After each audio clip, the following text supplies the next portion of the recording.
We are gonna, so I pre-recorded this presentation because it uses digital mapping software, and there are a lot of things that could potentially go wrong. So I made a video. I'm prepared if there are problems to just do it in front of you. We'll try the video. We've tested it. We think it's good. If any complaints about any, whatever, usability, quality issues, just yell out. The other thing I want to say is that I invite any kind of critical examination or comment if you can add to, contradict something. That's very useful to me in this work. So if anybody has anything to say, you know, at the end there will be time for questions. I've got a notebook. I'll take it down. Thanks a lot. You can run.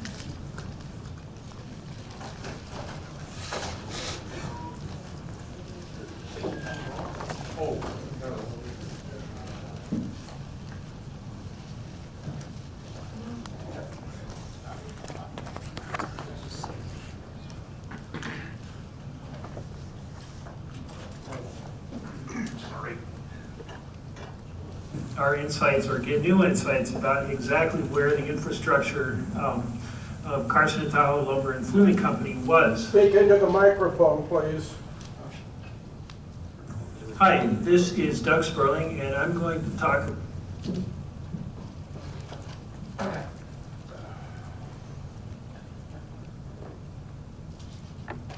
Hi, this is Doug Spurling, and I'm going to talk about Carson and Tahoe Lumber and Fluming Company. Yeah, here. And I'm going to discuss some of the ways we can read source materials in this database, Google Earth, in order to refine our insights or get new insights about exactly where the infrastructure of Carson and Tahoe Lumber and Fluming Company was in the landscape. So we'll start by looking at this map of Virginia and Truckee. This was produced by V&T in 1876, and you see the chief engineer's name there. And it mentions a bunch of interesting things, including Lake Tahoe narrow gauge railroad.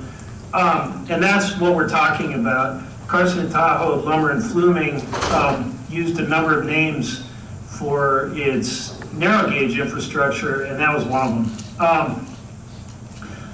This map is in Huntington, and I want to mention before I get started, the source materials that I'm going to be looking at were I was mostly made aware of the bulk of these materials by two people, Wendell Huffman and Stephen Drew, and I just want to mention their generosity, both with materials, with time, with sharing their insights. Those two people really made this presentation possible by making me aware of all kinds of materials. So let's highlight Virginia and Truckee. That's basically the information on this map. It's a very large scale map, so without warping the image in software that I use at work but don't have at home, I can't make this map conform exactly this sheet. However,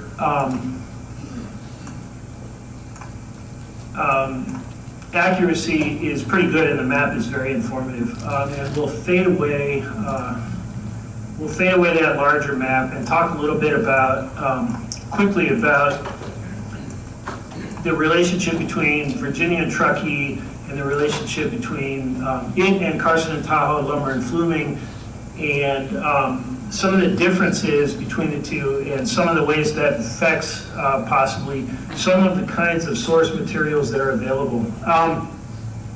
So Carson and Tahoe Lumber and Fluming was really a logging operation related to a large real estate venture, about 50,000 acres around Tahoe. And the basic purpose of the infrastructure was to gather logs from the Tahoe Basin, bring them mostly via water to the Glenbrook area, where they were processed in 4 mills into various kinds of timber products, and then moved on a narrow gauge railroad that C&T-L&F built in 1874, 1875, moved to Summit, where they were transloaded onto a flume and traveled downhill, down Clear Creek in this flume to another transload facility in South Carson. And there the lumber products were loaded onto Virginia and Truckee and taken up to, well, mostly Virginia City in general. And that was cordwood for fire, fuel, and timbers for every purpose, finished timbers. So the alignment of this infrastructure, the narrow gauge railroad and the flume, is really what I'm concentrating on. The kinds of source materials available, just to remind you, 2 years ago I showed you this digital file and some of the ways that I had developed it and some of the uses and interpretations we could make with it. It was mostly developed by georeferencing valuation maps. Here's one that was produced, you can see, in 1916, and it shows properties, so virtual features, and physical features, buildings, structures, rails. Here, let's fade out my map so you can see how it shows rails. And this is an example of what we don't have for Carson and Tahoe. We don't have, no engineering drawings have survived. And a crucial difference that I want to point out is that V&T was a common carrier railroad, and so it was basically designed. Basically, the surveyor identified, the engineer, I'm sorry, identified where the railroad would go, and then strips of property to accommodate that were purchased. Let's see if we can. Well, it's harder to identify in this urban area, but basically the railroad consists, the right-of-way consists of a strip of property oriented with respect to a center line, and that was taken either from the public domain or by right of eminent domain from private owners. This was an entirely different thing. This was basically a privately owned industrial railroad that was not a common carrier, and it was all on private property. It was property that the operation was financially and operationally affiliated with Virginia and Truckee, but it was not Virginia and Truckee precisely, although I believe I've seen maps that show it was operated as a division for a time. In any case, so this was all on private property, so there was no strip of right-of-way that would allow us to identify this in later property records. That's unfortunate. You can identify other railroads that do not have valuation drawings. For example, Ocean Shore in California, you can still find the right-of-way in current property records, even though valuation maps were never filed for that railroad. We can't do that here because this was basically a piece of infrastructure on huge tracts of private property. So we have to use other methods. I just want to show you, by the way, another type of record that is an instance of what we do not have. So we're going to use other techniques to fill in the gaps as best we can. This is a right-of-way and property map, but not a valuation map for Lake Tahoe Railway and Transportation Company. This is what became of most of the infrastructure of Carson and Tahoe. It was disassembled in 1898, hauled across the lake, and the rails and materials were used here to build this. And this is a sheet that shows their property and their rail infrastructure, and it allows us to understand and locate the stuff on the ground really specifically. So again, I'm showing you that to show you what we have for Virginia and Truckee and what we have for other railroads that we don't have here. And I think I'm going to delete this stuff now because it's taking RAM. It affects the machine. So what kind of records do we have? We have the map I showed you and similar maps, and we have USGS maps, and I think I'll give you some right here, and they provide some insights. There we go. We're going to turn this base map off. This is a map we'll look at later, but not now. And instead, we're going to turn on some historic USGS maps.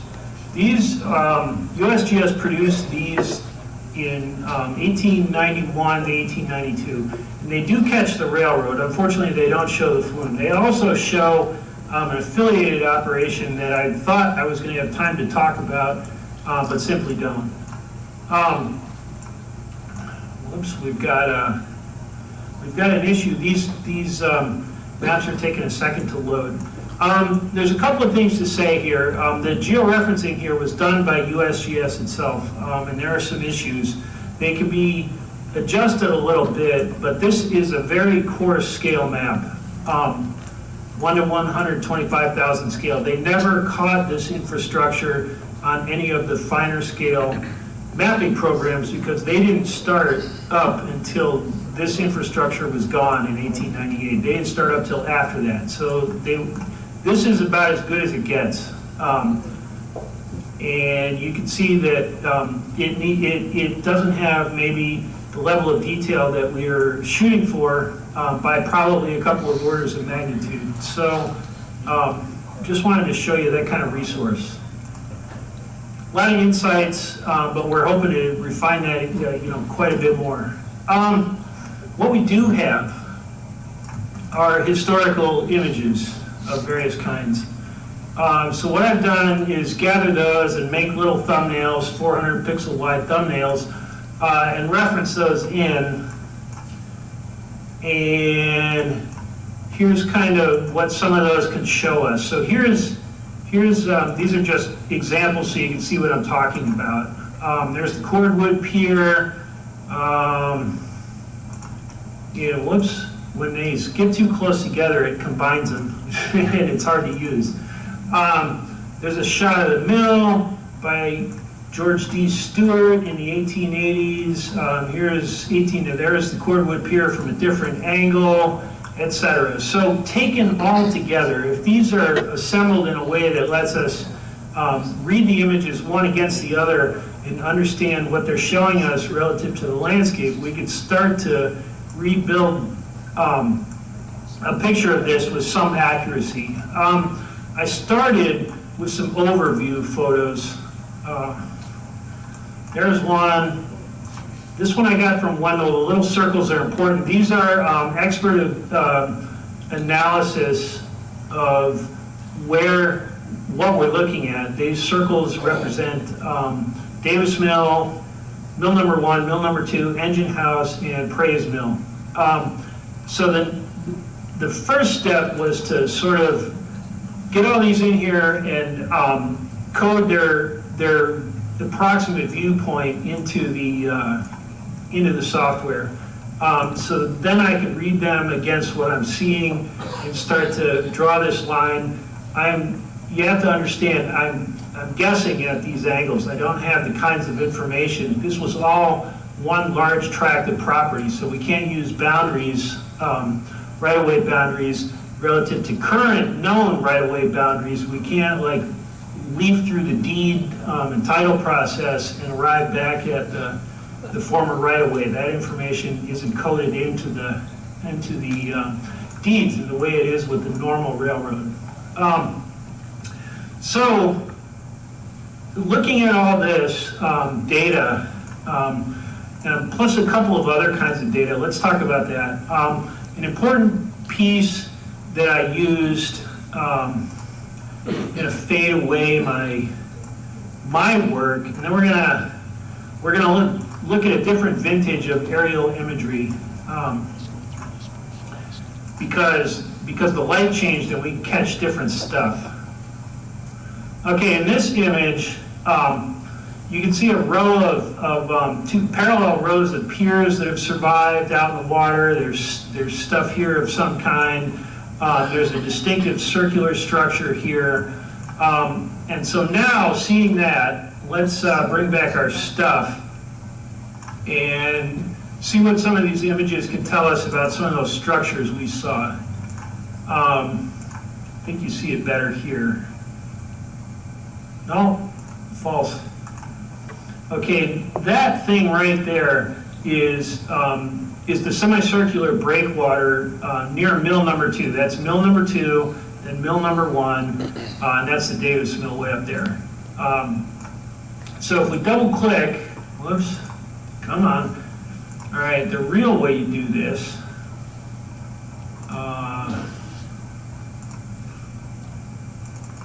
there we go. All right, it's finicky. You really can double click it in the list and then it definitely goes. It's not giving my view precisely, but there, I think that's because I'm on a different computer than the one I used to build this. So we've got the mills. There we go, that's better. We've got the hill, the very distinctive round hill in the background, and the other point over here, and the 3 mills, and there's the breakwater. And so I built little objects, you know, breakwater, etc. And these techniques are basically how I put the Glenbrook area together. This can be refined. I think step 1 is to see if we have got all the pictures first, and then you know, reassess where everything stands. But if you look, you see the railroad going out onto the cordwood pier, and you can see there was a siding here that I haven't drawn yet. I want to, like I said, I want to survey the images first before I tinker too much, so that I don't have to re-tinker. So that's how I figured out some of what was going on at Glenbrook. Let's move up the line here. So we're moving up Prairie Canyon, I'm sorry, Slaughterhouse Canyon, and I don't know of any images that I can identify in this area. Devil's Gate was a large rock formation. There it is right there. And the railroad apparently crossed and then recrossed the watercourse just to the north, or well in the immediate vicinity of that. And we have these well-known photos, you know, and it went through this narrow space between the rocks. That's the gate.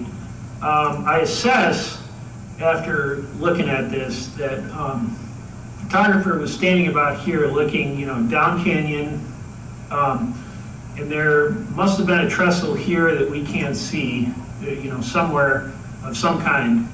And when I am able to inspect the area, personally, you know, we can maybe refine this a little more. Anyway, it's fairly well understood that the current dirt road and the historic railroad alignment in this area up Slaughterhouse Canyon, you know, relate very closely. Here they don't. That's important to talk about. I have a newspaper source from Wendell that shows me that, or that tells me that the maximum curve used was 20 degrees on the entire infrastructure. So I drew a 20-degree curve, and I used basically a template and a chart, and that's a radius of 288 feet.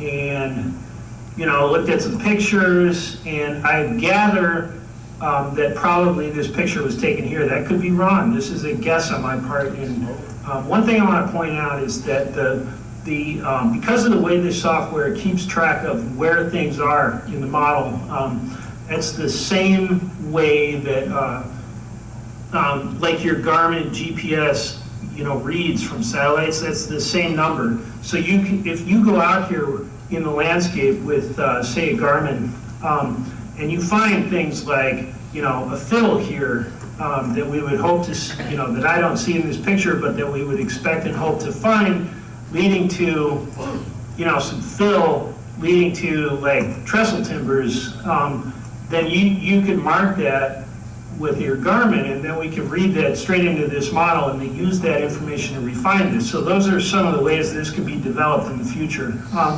Just to run through a few more things quick, you know, we all know these pictures. This is my appraisal of where these were. You can see the upper level here and then leading to a trestle. Here, let's kill the picture. Leading to a trestle probably right over this gulch. And then the middle level here with no trestle, crossing the gulch with no trestle apparently. Anyway, reading all these things together against other kinds of data, topography and the digital elevation model, that's the 3D model here that we're sort of navigating. Reading all these things together, we can start to put together this, this model.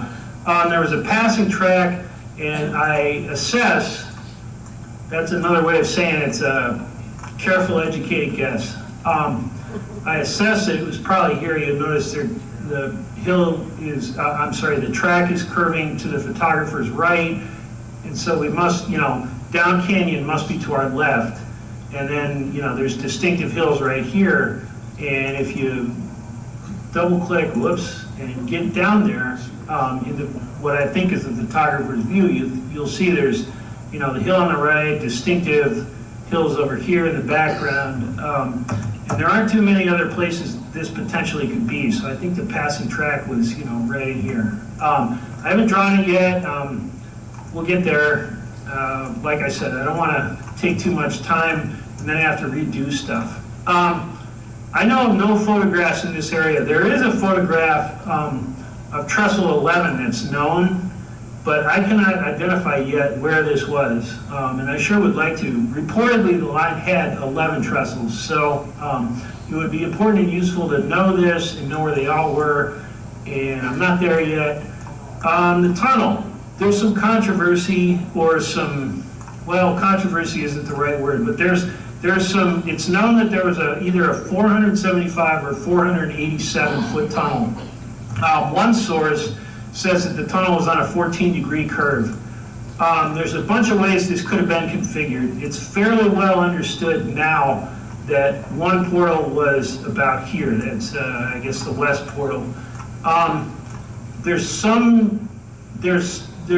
It's less well understood by everyone where the other portal was. I've drawn this arrangement. You have to understand that everything from this portal to here is a type of guess. I went for this version with the 14-degree curve tunnel theory, but that's not really known. That's one source says that, and that source doesn't state where that information came from, unfortunately. The one thing I will say is any kind of line that's more direct across here would have needed to contend with the fact that this is working on a 100-foot trestle potentially in here, something like that. So, you know, for example, if the tunnel were more straight, then you would either need a reverse curve arrangement, which is possible within our 20-degree limit, or there'd have to be a significant trestle here. In any case, the summit of the line is about here. And it's worth talking about. One of the things you can use is a check. You can, since we're in a 3D model, you can check your work, and if you see anything too strange in the profile, then you know probably you're off. You've got a big problem. We don't really see anything too strange. This area is where the alignment I've drawn, reconstructed, crosses the current road. So they've regraded here significantly. You can see that's about 10 feet. And then this area is the tunnel and the approach, both of which those areas have been significantly regraded by the highway department later. So future resources to check, the highway department may have something, and I can tell you for sure, if they crossed an abandoned tunnel, they would have a record of that. They would have had to deal with that somehow. So there would be a record, and that record would contain property boundary and topographic and other kinds of information that we could use to identify this quite specifically. In the process of seeing if that exists. Anyway, coming to Summit, and it's 5:03. I've been going for 23 minutes, so just to sort of time myself here.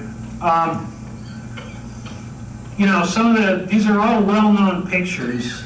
Most of them have been published many times, not all of them have. The Watkins photos are, you know, very well-known and published over and over.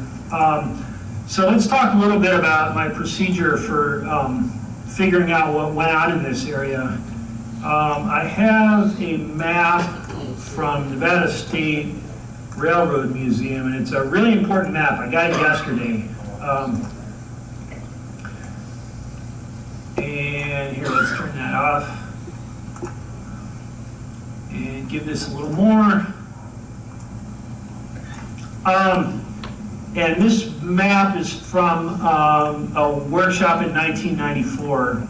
And a bunch of things are important here. One thing I should notice is that one of the bases for georeferencing many of the images is this prominent pinnacle.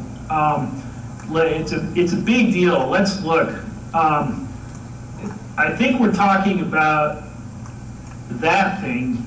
And again, the DEM unfortunately did not model it well. It should have much more definition.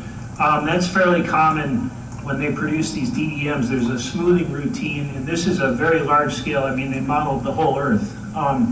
So it's a large scale operation, and some details didn't make it.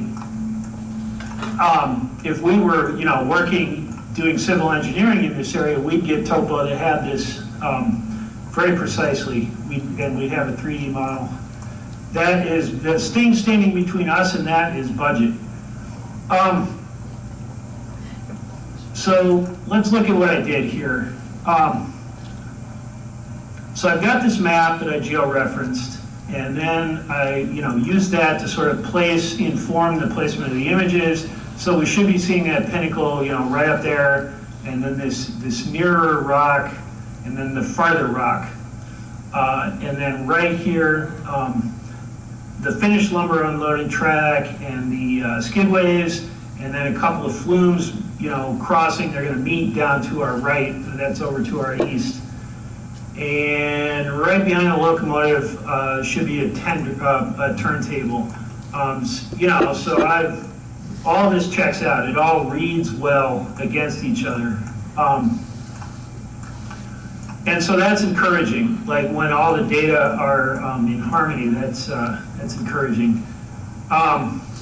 Here it looks like, let's double click and get our view. Maybe not. Like I said, it's touchy. Okay, it's about, it appears to be something like this. So we're looking across the track at that pinnacle area, which is actually, it's pretty well described in this thing. There it is. So we know from this a bunch of things. One of the things we know is there was a bunch of structures over here, which I will, you know, model in.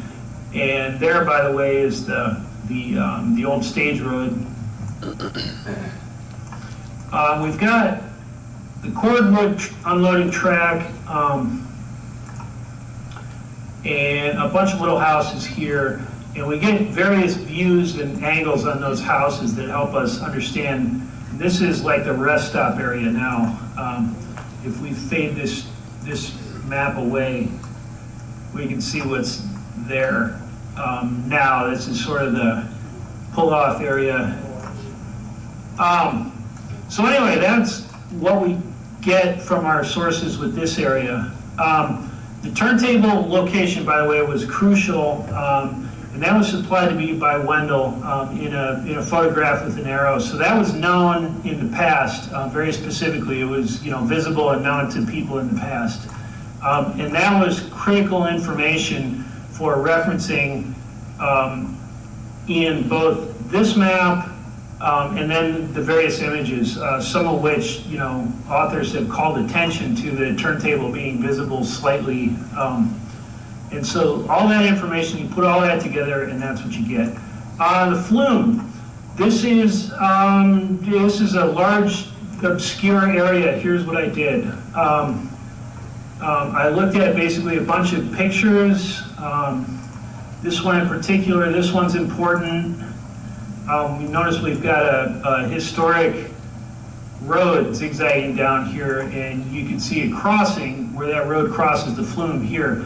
And then I also used the DEM feature to develop, remember with a flume, it needs to go downhill constantly, and that's a big deal. It can't, there's no up, and in fact, if it gets below about 0.5%, the thing stops performing. So the bigger design problem on the flume, believe it or not, is this flat area over here. In particular, you've got alluvium being deposited in this area by this drainage, and that means that you've got to come out of this canyon a little higher.